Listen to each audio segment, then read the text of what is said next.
All right, football heads, the boys are back. Week 7 noob football picks. How'd you do last week, Caesar? Tell them. 13-1, baby. Only That, one game. Only one game. And it had to be Geno Smith forgetting how to play football and McDonald not knowing how to fucking coach. So, I lost that one, but every single perfect Sunday game, all the games were perfect. I mean, it's rare to do much better than that. I think there's a couple experts hit 14-0, which is weird because there was no upsets. Oh shit. Hold on. I'm sorry. My baby is crying. Okay. Okay, give me one moment. I'm sorry. Move it, football head! All right, so where were we? Are All we right, starting over? so let's run it. All right, we'll start with Thursday night. An absolute barn burner. I'm sure Al Michaels is going to be thrilled about this one.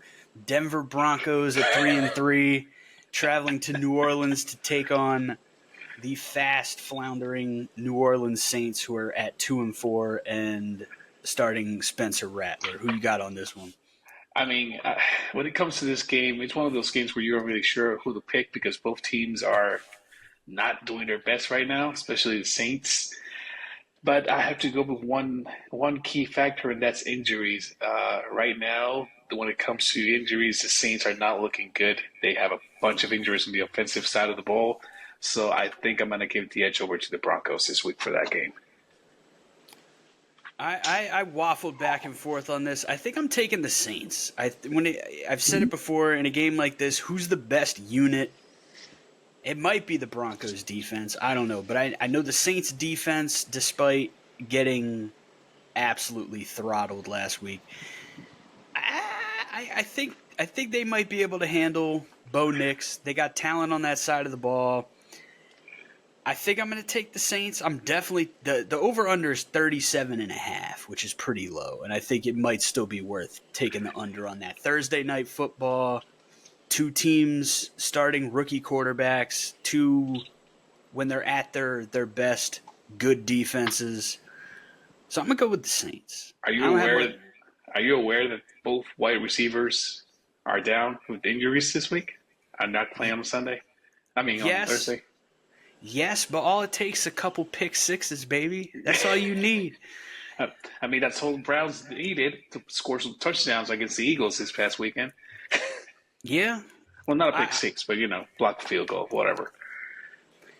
I don't know. I mean, it's probably going to be a dumpster fire game. I will be on an airplane at the time, and Al Michaels would probably just commit suicide on, during the broadcast. Yeah.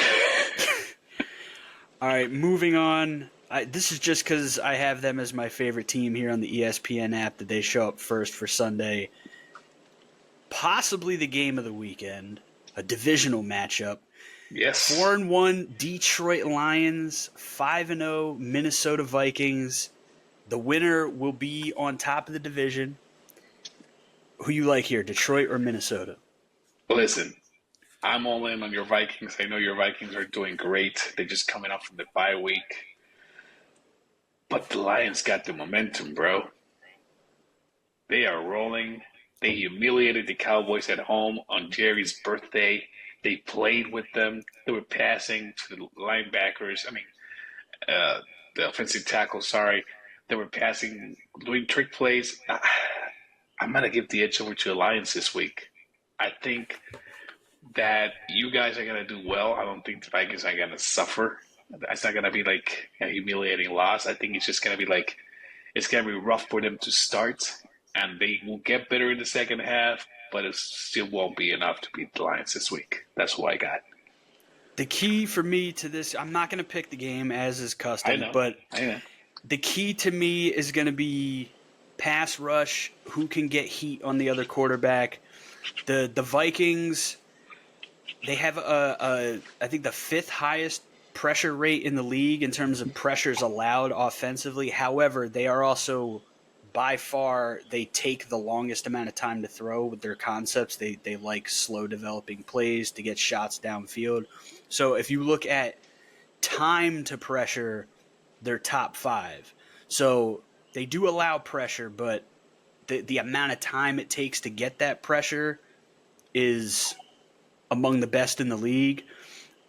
The Lions are down Aiden Hutchinson, obviously, with the gruesome injury. So we're going to see. I mean, Aleem McNeil had a fantastic game against Dallas. So they got some other pieces. But with Jared Goff, the key to beating the Lions, the key to beating Jared Goff is you got to get on his ass immediately and throw him up. He's a fast passer. He's going to pass that ball immediately. He's not going to stretch out the plays. He's going to pass that ball quick. He's like Baker Mayfield does the same thing. They just pass the ball quickly. They don't allow any pressure at all inside the pocket. They just make sure to let go of the ball as soon as possible. And what's more surprising is that most of the time it's a very accurate pass by them. So Goff, he had a perfect game a couple of weeks ago. Oh boy. Well, we may or may not have lost Caesar here. But the point I was trying to make was Goff, if he gets into a rhythm, he's cruising. He's absolutely cruising. But, however, if you get heat on him early, it throws off his entire game. And the Vikings, Brian Flores this week talked about it. He said he likes to fight fire with fire. So I think he's going to be sending the house after Goff. I think they understand what they got to do. They got to get heat on Goff. They got to get heat on him early. And as a result, we're going to see what happens. It's either going to backfire tremendously and they're going to get a ton of downfield shots to Jameson Williams, or it's going to work and they're going to get heat on Goff and they're going to come out potentially with a dub. It's got to be the matchup of the weekend, in my opinion. I mean, a 4-1 team, a 5-0 team, divisional opponents. It's rare you got a team that's 5-0, and if they lose one game, all of a sudden they're in second place. As a Vikings fan, I do worry about this. The Lions have had our number recently. We beat them a couple years ago, and Dan Campbell came out and said, we know how to beat this team, and they have not lost to us since. So, which is 3 straight games. So this is a 4th game. However, last year we played them 2 times in the last 3 weeks after Brian Flores' defense last year was exposed, which just spam the dagger routes. Different personnel now on the back end in terms of corners. Gilly Lock has been doing his thing. Shaq Griffin's been doing his thing. It's early in the season. I don't believe they've been exposed at all thus far. So I feel like it's going to be tougher for the Lions than it has been, or than it was last year. I would give them the edge. I think Detroit's playing the best football in the league right now, but at the same time, Vikings 5-0. They're finding ways to get it done. They're finding ways to win games. So if you're a betting man, I don't know what you would bet on this. I'm not confident either way. The only thing I'm confident in with this game is it's shaping up to be the game of the weekend. It should be an absolute blast to watch. I'm very disappointed that Kenny Albert will not be calling this game. If you know, you know. But, I mean, we'll see. Let me talk to you. All right, next up we got yet another game in the NFL London series, because I guess we're over there every week now. The last one. The London closer. A great game to close on. The 1-5 Patriots at the 1-5 Jaguars. I don't care. I'm picking the Jags, I guess, because I think they should be a better team. But you know what? I'll pick the Jags. Fuck it. Yeah, I mean, I'm going with the Jags as well. I'm not waking up early on Sunday just to watch this game. There's no need for me to do that. I would just watch the highlights later on. They might do have, 2 young quarterbacks, 1 rookie quarterback, 1 more experienced one with a more experienced coach. I'm picking the Jags just because of that. I don't think the Patriots, even though Drake May showed a lot of promise this past week, I don't think the team itself has, gelled together in a way where they can, find a rhythm and identity of this new team, this new coach, and this new quarterback. So I think the Jaguars, the experience that they have, the fact that they've been longer together, even though they're not that great of a team, I think that's going to give them the edge in the event. I'm picking the Jaguars. Yeah, I mean the Jags should be better than they are. The Patriots are about what we expected. Drake May 3 touchdown passes in his debut, but they still got the shit kicked out of him. The Jags, I assume, stayed in London from their game last week, so they're not dealing with the jet lag. They're not dealing with all of that. So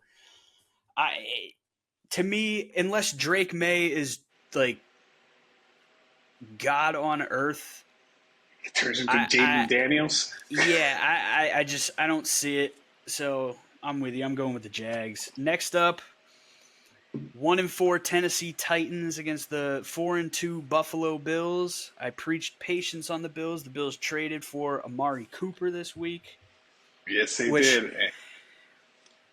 is a funny anecdote that Jerry Jones, however many years ago, traded Amari Cooper for a 5th-round pick, and then you turn around and the Bills are trading, I believe, a conditional third that could be a second.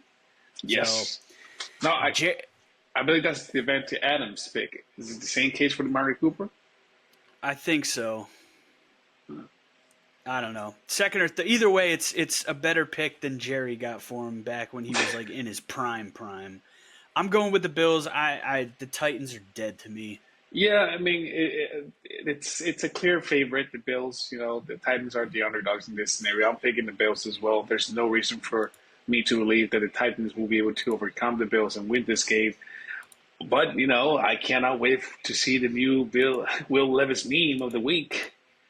I mean, it was throwing out Spider-Man webs, in week 6 instead of finger guns and stuff like that. So plus he broke he broke a sideline. I don't know what position that person had. He broke the guy's leg. Like I Just can't. just awful. Like how? Just awful. I mean, I feel for I feel for the guy and I feel for the family, but I can't help but laugh that Will Levis just keeps getting himself into situations where every single week he's on this meme filled, you know, thing. I don't know how to describe it or call it. It's just every single week. It's just there's a new meme of Will Levis doing something ridiculous. Yeah, I think in terms of actual football, the Titans have a pretty good run defense, which they should because they got my boy, the planet-sized mutant, Tavondre Sweat. They still got Jeffrey Simmons, and the Bills. We talked about this during the Monday night game. Both teams were running the ball well. I said, run the ball, stick with the run. Even without James Cook, Ray Davis went off. I don't know. Is Amari Cooper, is he going to play? If he is, like how much of the playbook has he absorbed? Otherwise, if the Bills are forced to pass and the Titans are able to take advantage of that, they might be able to pull off an upset. They need to run the ball on offense with Tony Pollard and Tyjae Spears, but that's really the only key I see. If you can stifle the Bills' run game, which they should be able to, especially if Cook doesn't play again, that's your only shot. If you're the Titans, is force them to pass, force Josh Allen to take some risks, force him to make some mistakes, and then on offense they have to take advantage, and they cannot just lean on Will Levis doing Will Levis shit. I have zero faith in the Titans being able to do all the things you just said. So, I mean, that's a good point, but I have zero faith in them able to accomplish that at all. Yeah, I'm picking the Bills, forcing the Titans to prove me wrong. But that's the key to victory: run the ball, stop the run, and they might have a shot. Hey, any given Sunday. Yeah. Next up, we got another candidate for Game of the Week. The Houston Texans at 5-1 going to Lambeau to take on the 4-2 Green Bay Packers. Who you like here? So this is a tough game. Both young quarterbacks, both young offenses that are a lot of momentum going on right now. But I think the Texans are going to be able to go into Lambeau and come out with a victory this week. I just think they have the more momentum in them. I think C.J. Stroud is focused. I think the whole team has found a rhythm that's going to be the key to victory when it comes to them. So I believe the Texans are going to be able to get it done. Now, the Packers don't get me wrong, they have been doing great this past couple of weeks. They started off slow. They got that injury, but now Jordan Love is back. Now he's playing well again. So it's not going to be an easy game for the Texans at all. But I believe the Texans are going to be the ones who are going to take it home. I like the Packers here. I think other than the weird field conditions in Brazil against the Eagles in week 1 and the first half of the Vikings game, the Packers have been a fantastic football team. And then you look at the Packers got a top 3 rushing game. The Texans' run defense, very middle of the pack. Now Houston has a top 3 pass defense against about a top 10 pass offense for Green Bay. I think the key for Green Bay is I like Jordan Love. I think he's a really good young quarterback that has potential to be a great quarterback. But he makes some errant throws here and there. Like for as many crazy, like, oh shit, like you could tell he was studying behind Aaron Rodgers type of throws as he makes. There's always a handful per game where you're like, I don't know what that was. So if they can avoid those throws turning into turnovers, I think they should be able to run the ball on Houston, control the clock, control the game flow. They're at home. Again, other than one half of football, I feel like the Packers have been quietly a pretty dominant team against not great competition. This is a big test for them, but I don't know. I'm smelling Green Bay in this one. How's Green Bay's run game right now? On offense, Yeah, top 3. Oof. That's a good point. You might be swaying me to pick the Packers too, but now I'm gonna stick with the Texans. All right, we'll see how it shakes out. Now Stephon Diggs has some familiarity with the Packers. Had some great games against the Packers. Fuck Stephon Diggs, but we'll see. They're gonna need him. He shut down the Bills. You got that. You saw that side eye he gave Josh Allen after that game. Oh boy, here we go again. All right, next up we got your 3-2 Philadelphia Eagles against division rival New York Football Giants of New Jersey at 2-4. Who you like here? I know who you like here, but come on. Of course I got to pick the Eagles. Listen, a lot of people are complaining about how the Eagles played against the Browns this past week. They did not play badly. They just had a really slow start. We still haven't scored a point in the first quarter. That's fine. That's something we have to work with. But we won. We didn't let a single offensive touchdown be scored on us by the Browns. We stopped their defense. We stopped their offense. Sorry. We were able to defensively attack them and make some great key plays to stop them from getting into the end zone. The only touchdown they got was a blocked field goal that was run back for a touchdown. That was it. When people say, "Oh man, they lost," they beat the Browns just by 4 points. Yeah, because of that loss, because of that field goal block. It's not like we let them score on us touchdowns and we failed at it. No, defensively, the Eagles look great. Offensively, Jalen Hurts played out. 0 turnovers, no fumbles, no picks. So there was an improvement from the previous week. So they got to relax. Fans got to relax. Yeah, Nick Sirianni, he might have lost his mind. I'm not really sure what's going on there. I don't care. I just want us to win games. Of course, I'm picking the Eagles. The Giants are a mess. They're uneven. Sometimes they play well. Sometimes they play just flat out horribly. I don't know what's going on there. It's just an unbalanced team. I'm going for the Eagles. I have zero doubts that the Eagles are going to win this game. This is an interesting one. I feel like you got two sneaky, maybe is not the right word, sneaky good defenses. Two defenses that have a lot of talent that are playing really well right now. Against two quarterbacks that this year, I guess Daniel Jones has been less turnover happy than in the past, but we all know Daniel Jones is a turnover waiting to happen. Jalen Hurts, prior to last week, has had his struggles. The memes floating out there comparing the stats between Daniel Jones and Jalen Hurts and how Daniel Jones has actually been playing better than Jalen Hurts. But if you ask me right now, who do I have more confidence in as a quarterback? It's Jalen Hurts. Plus, you got Saquon Barkley, revenge game going into New Jersey, into MetLife on that turf, which is always, an X factor in and of itself. Don't even mention knock on wood. I don't want to fucking deal with that. No injuries, but I think Saquon goes off. If the Eagles, I think they should just lean into the run game.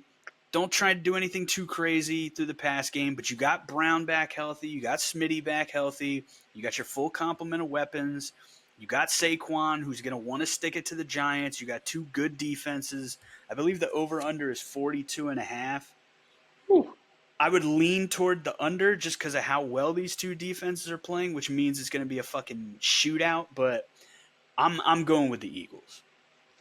Listen, my only concern with the Eagles right now is that both left tackle Jordan Mailata and our tight end, Dallas Goedert, have hamstring injuries that are going to sideline them for a couple of weeks. I'm not really sure who's going to take the place of Jordan Mailata. I forgot the name of the player that took his place this past weekend.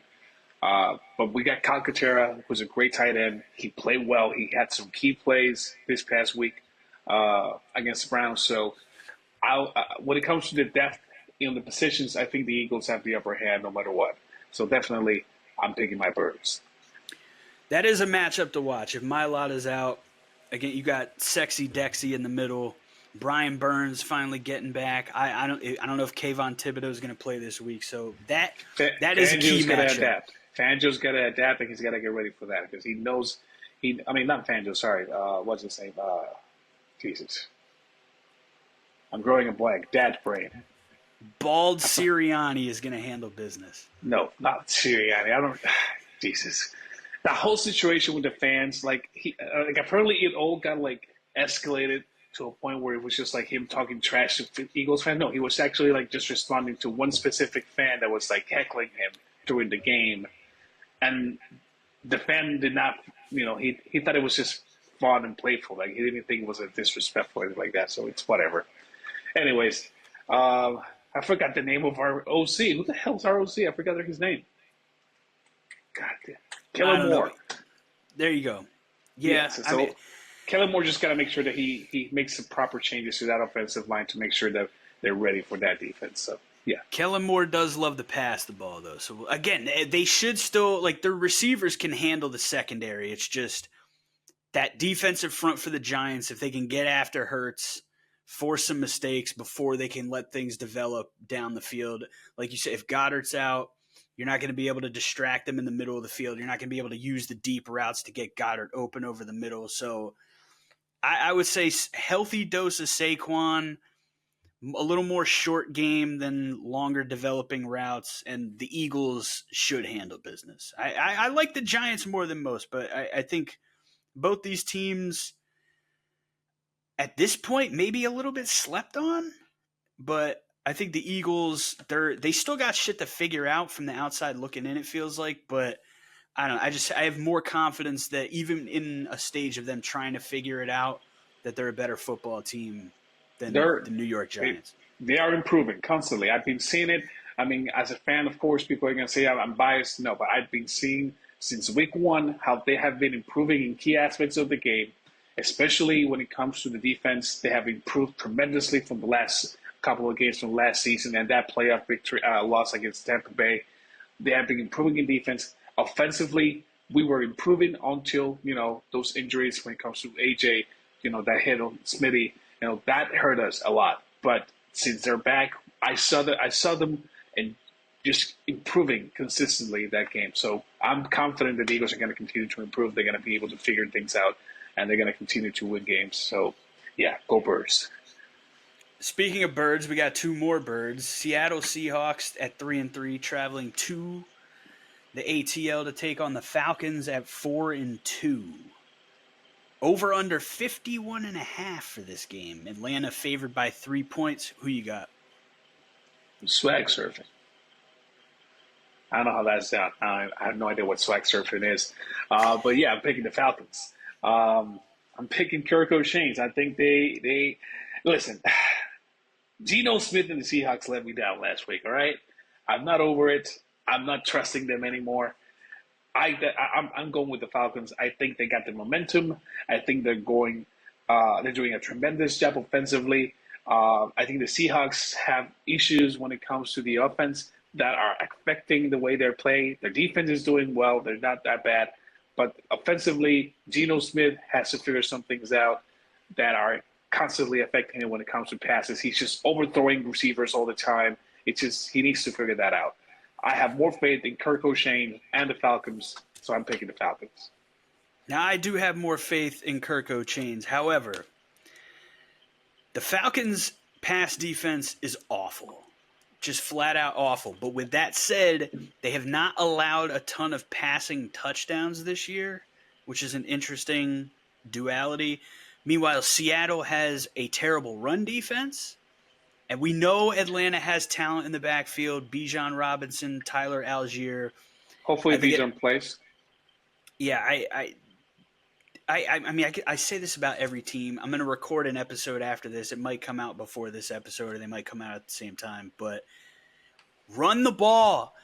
Run the fucking ball. I don't care who you are. Run the ball. Unless your run game is so bad for reasons that cannot be fixed, run the ball. I'm picking Seattle.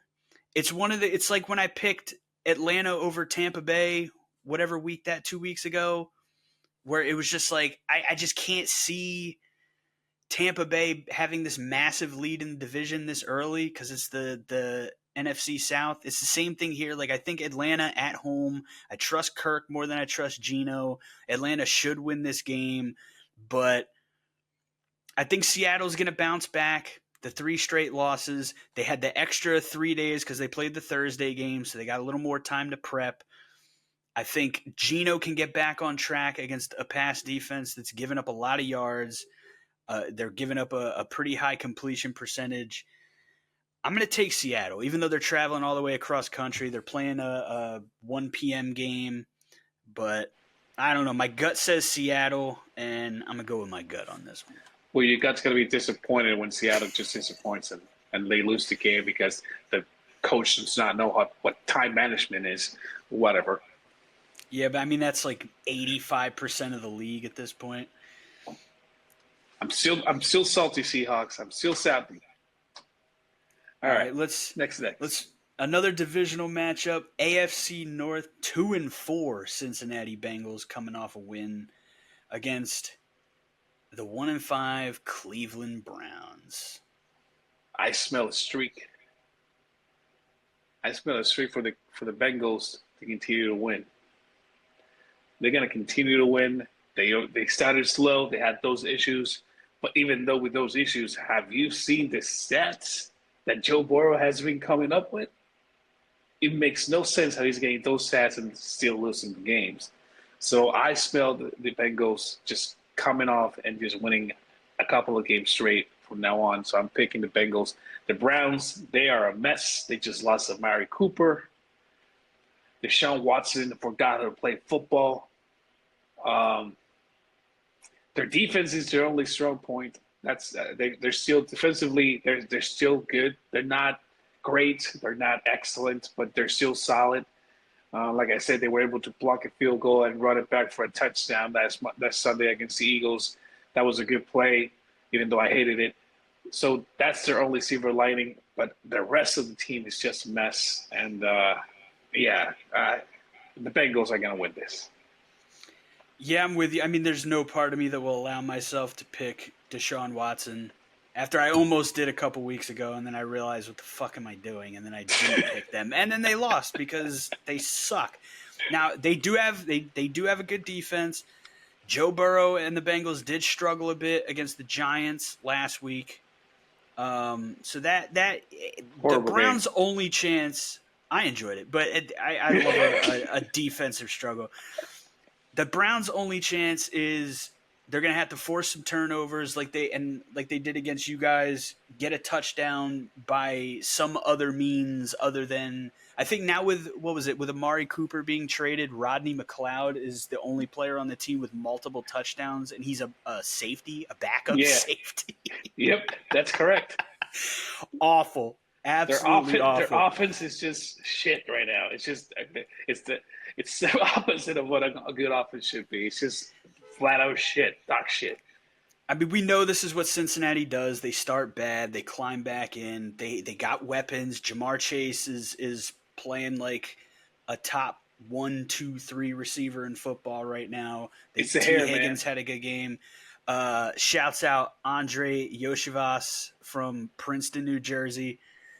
He's doing his thing as a supplementary receiver for them. I'm taking the Bengals. Listen, it's the hair.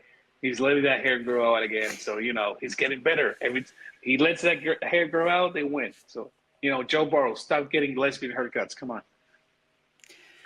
All right, next up we got the Miami Dolphins 2-3 against the 3-3 Indianapolis Colts. Footsteps Flacco doing his thing. You know where I'm going with this. I ain't picking the fucking Dolphins, and I damn sure ain't picking them against Footsteps Flacco. I'm on Fuck the the Colts. tuna. Fuck tuna. Of course, I'm on the Colts as well. Joe Flacco is my favorite backup quarterback. He should be everybody's favorite backup quarterback. He should be the starting quarterback, and I'm pretty sure he just got promoted to be last week to be the starting quarterback for the Colts because I'm pretty sure Anthony Richardson, got demoted to not QB2 but QB3. All right, so yeah, the Colts, they found their quarterback. That's Joe Flacco. That's Joe motherfucking Flacco. So, yeah, definitely the Colts. The Dolphins, without Tua, they're still struggling tremendously offensively. They have not been able to recover from that. I don't think they have a shot here. So, yeah, Colts. Dolphins are a mess. Joe Flacco is America's quarterback. And, I mean, you got to look at it like this. Shane Steichen, he's probably pretty safe, but their GM, Chris Ballard, he has gotten a lot of chances, and Jim Irsay has been very patient with him, and rightfully so because he has stacked the team with a lot of talent. From his perspective, they got to win some football games. Joe Flacco is winning them some football games. They almost made the playoffs last year with Gardner Minshew. There was that weird play at the end of the year that they could have got it done. They could have got in. I think most people at this point would take Joe Flacco over Gardner Minshew, even though I'm a Minshew guy. But with Anthony Richardson coming into the league, like he had horrible accuracy issues at Florida, but you saw the supreme physical talent that he has. He's a good leader. Mentally a very tough guy. There are just a lot of little stories before his rookie year, like at the rookie symposium, and they gather to eat lunch or whatever, and he stayed after and was like throwing away other people's trash that they just left there and walked out because they're pros now. They ain't got to throw out their own trash. So I think he's a good kid. I think he's got a good head on his shoulders. He needs to grind the mechanics on the accuracy. If anyone ever needed the Jordan Love treatment of sitting for a few years, I think it's Anthony Richardson. I think there's a lot worse people you could sit behind than Joe Flacco. I think he's mentally tough enough to take this demotion, grind what he's got to grind, bounce back when it's time for him to bounce back. I still like his potential if he can work on the mechanics and become more accurate, but I ain't picking against Footsteps Flacco, baby. We're going with the Colts, especially against the fucking Dolphins, who I told America they were going to suck even before Tua went down. Tua, I hope you come back soon, but even when you do, the Dolphins are going to suck because it's not their year. Maybe next year, but not this year and not against Footsteps Flacco. He's a bad man, that Flacco. All right, next up we got a very imbalanced matchup. The 1-5 Carolina Panthers, the Andy Dalton train appears to be coming to a grinding halt. There's memes of Bryce Young smiling behind him, knowing that he's going to get his job back, going to the DMV to take on the 4-2 Washington Commanders with Jaden Daniels, who did not have his best game last week against a very good Baltimore Ravens defense. Panthers defense, not very good. I like Washington. I know you don't like Washington, but I assume you're probably going to pick Washington. Fuck Washington. Fuck the commies. I don't give a shit about Jaden Daniels. That's not true. He's a great player. Good young man. Commanders. Yeah. Nothing personal against him. I just hate the organization. I pick the Commanders. I mean, it's the Panthers. They're also a mess. From from the upstairs to the field. They're just a messy organization. Dalton's trying. He is. He doesn't have the weapons that he needs to make sure that they can turn this team around. And the Commanders are playing well. The Commanders have always been the team that gives us, the Eagles, the most difficult time on the field when it comes to defense. They have a strong defense, and now they have a quarterback that knows how to play with the tools that has been given. And they are playing extremely well. They lost last week, and you said to the Ravens, but that's not like losing. It's the Ravens. It's one of the toughest teams in the NFL right now. So, yeah, they are going to bounce back. I believe they're going to bounce back this week. Move it, football head! All right, next up, a game that bugs me for stupid reasons. The Raiders at the Rams, and it bugs me because the Raiders should be in Los Angeles and the Rams should be in St. Louis, and I am still bothered by this, but neither one of these teams doing very good. Who do you like in this one? Listen, the Raiders are going through some issues right now. It's just saw Devante Adams. They started frisky. Now they're just horrible. I'm going with the Rams, even though they're injury riddled as well. This is just going to be one of those messy games that it's probably not going to be fun at all to watch. Yeah, I'm gonna pick.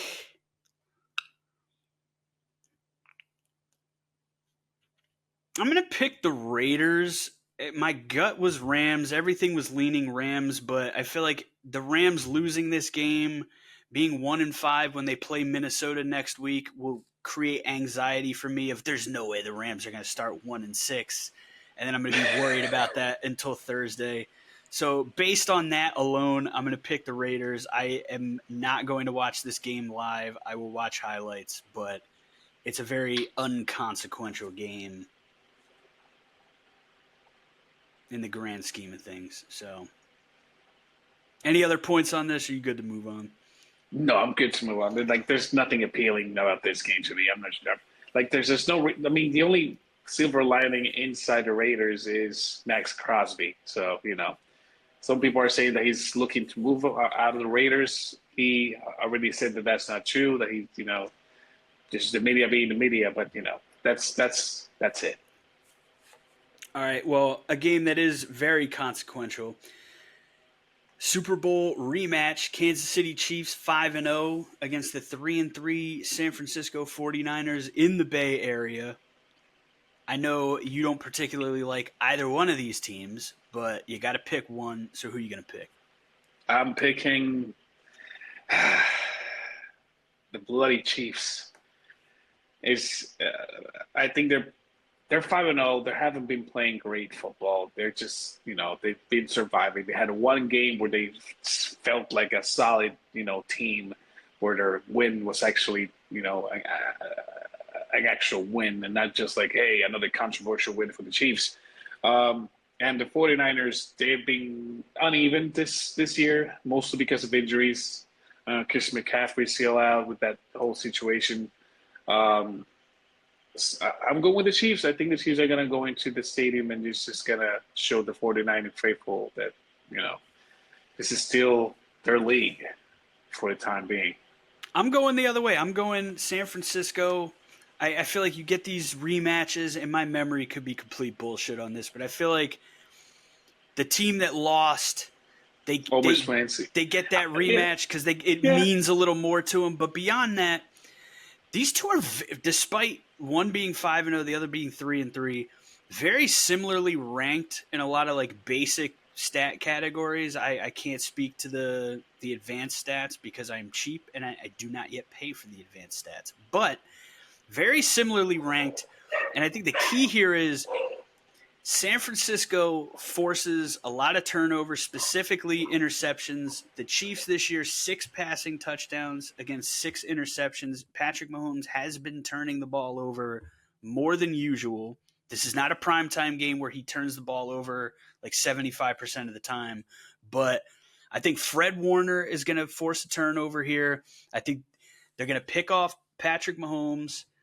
And I think San Francisco is going to pull this out at home, get to 4-3, drop the Chiefs to 5-1. They're still in control, but I like San Francisco at home here.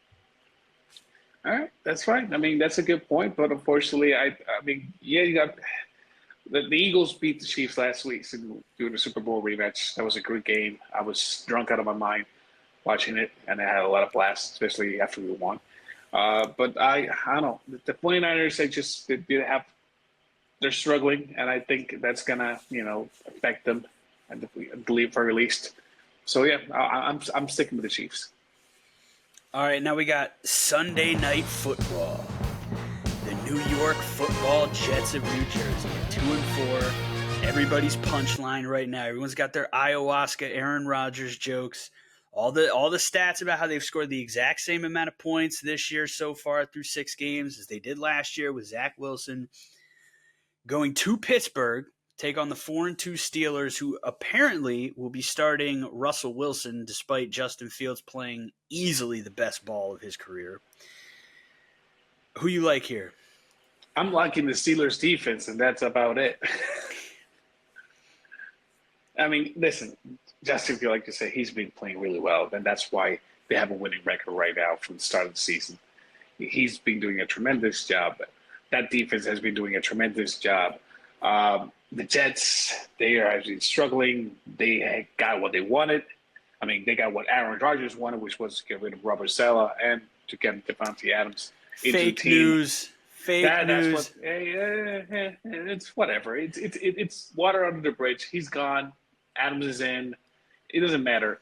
What matters is that unless they're able to legit make some magic in that field on Sunday night, I do not think the Jets are gonna find what they need yet to get on the winning side. So I'm going to Steelers. I'm taking the Jets, and here's why.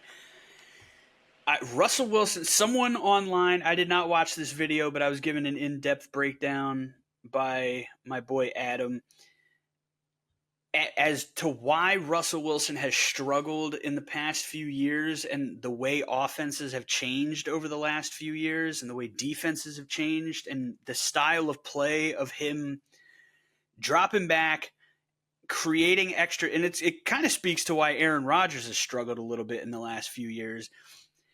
These guys that they like to create extra time and roll out. The defenses have adjusted to this style of roll out, create space down the field to try and find people down the field.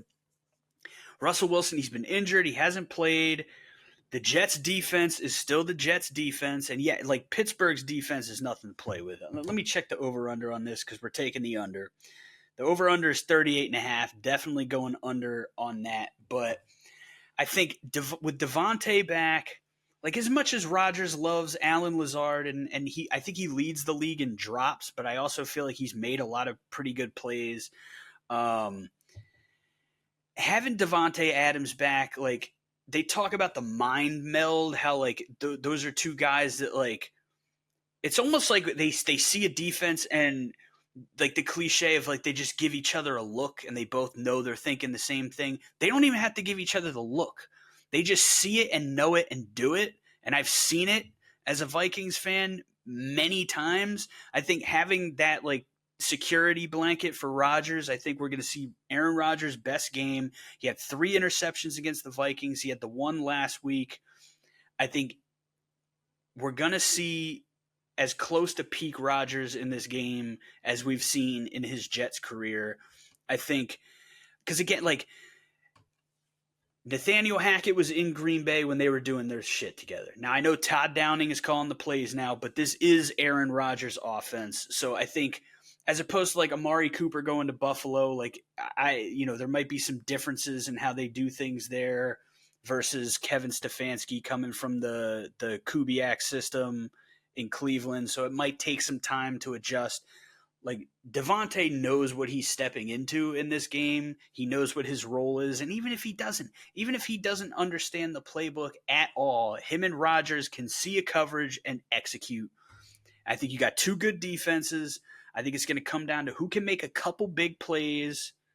And I trust Aaron Rodgers and Devontae Adams more than I trust Russell Wilson coming in off the layoff. Now, if they roll with Justin Fields, I might go Pittsburgh because Fields has been playing good ball. You know me. I have been a Fields fan since college, even though I hate Ohio State. But I just think Pittsburgh making this move right now, I don't know if this is the right week to do it when you're going up against a legitimately elite defense. So I'm taking the Jets.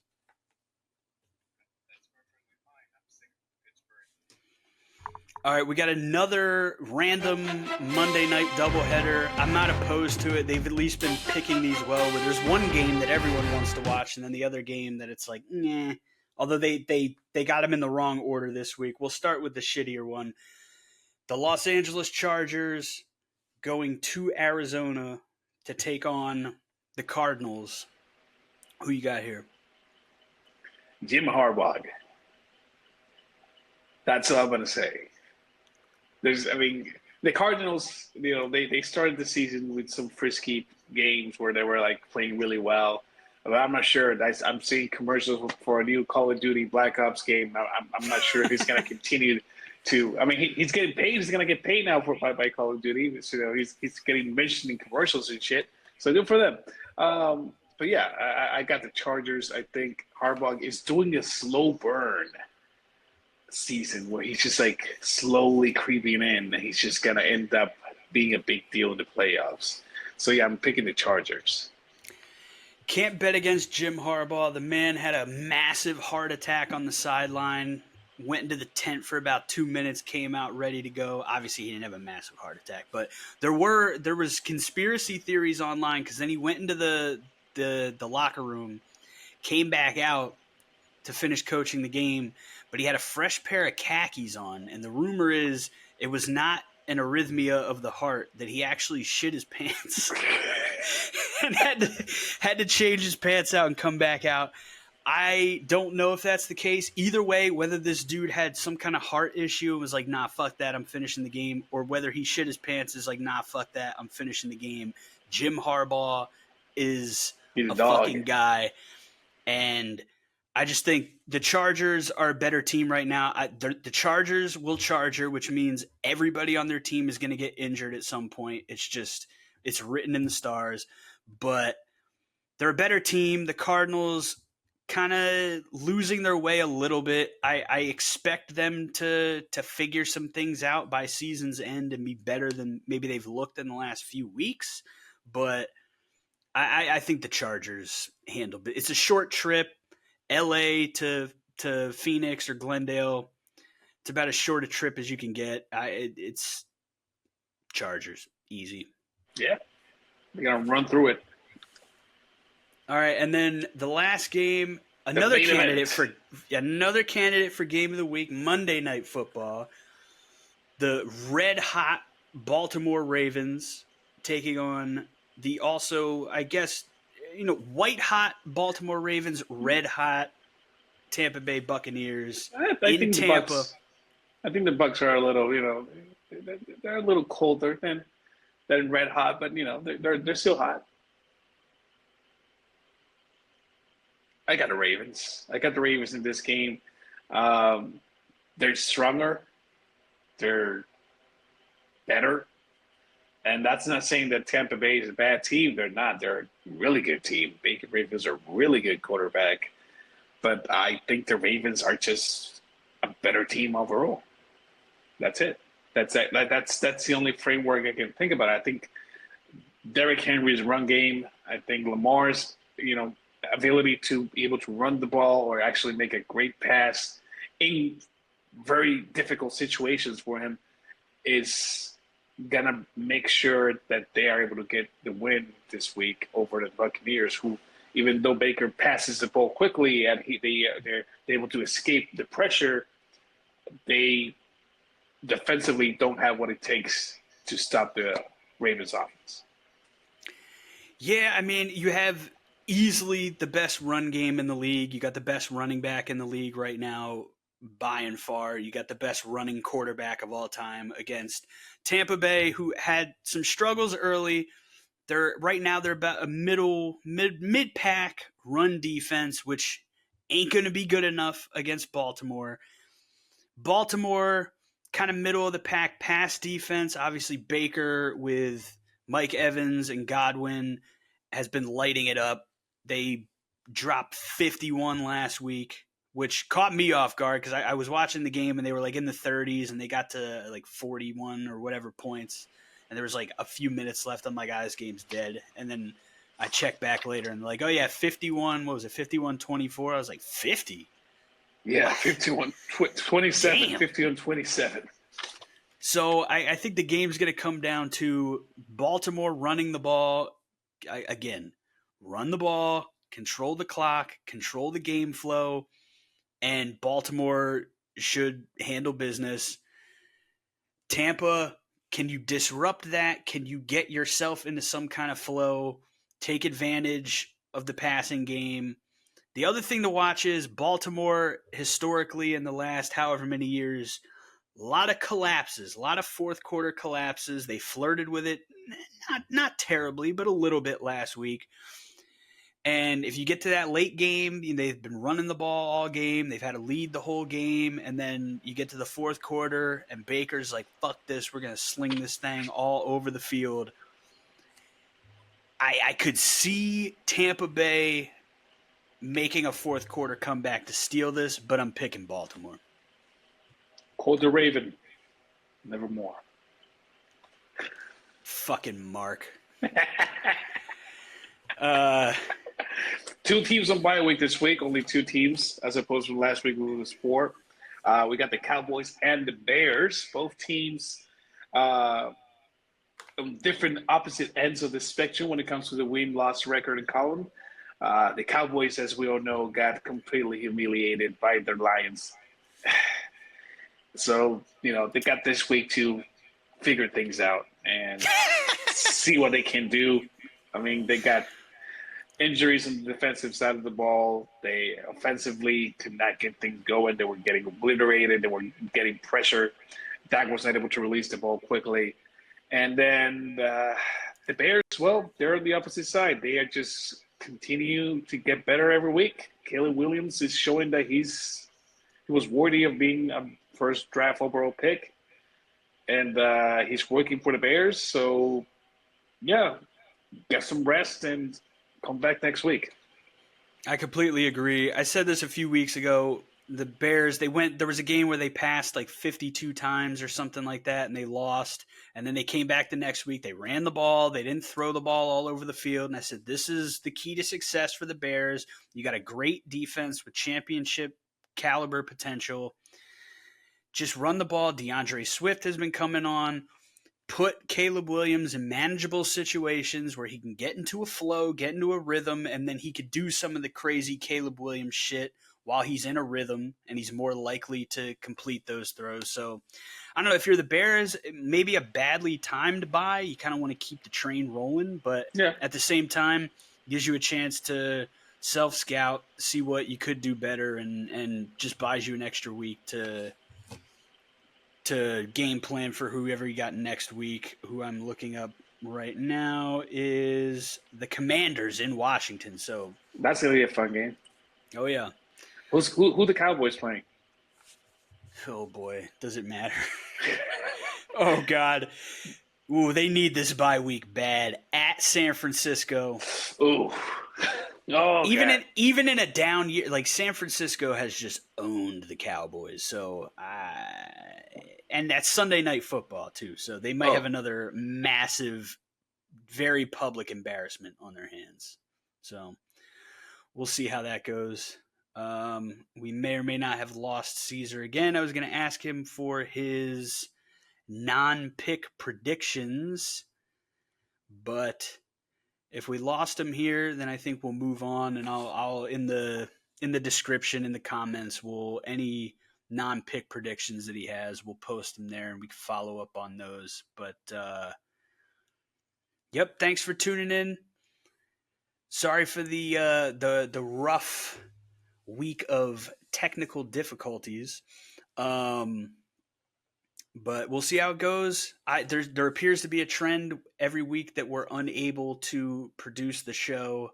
Caesar just goes off. I think he was 12-2 the first time, and then 13-1 this past week. So, but now that we're doing the show, he might do terribly, which is good for me because I disagreed with him on a great number of picks. But as always, Skull Vikings, take it easy, football heads. If you want to crown them, then crown their ass.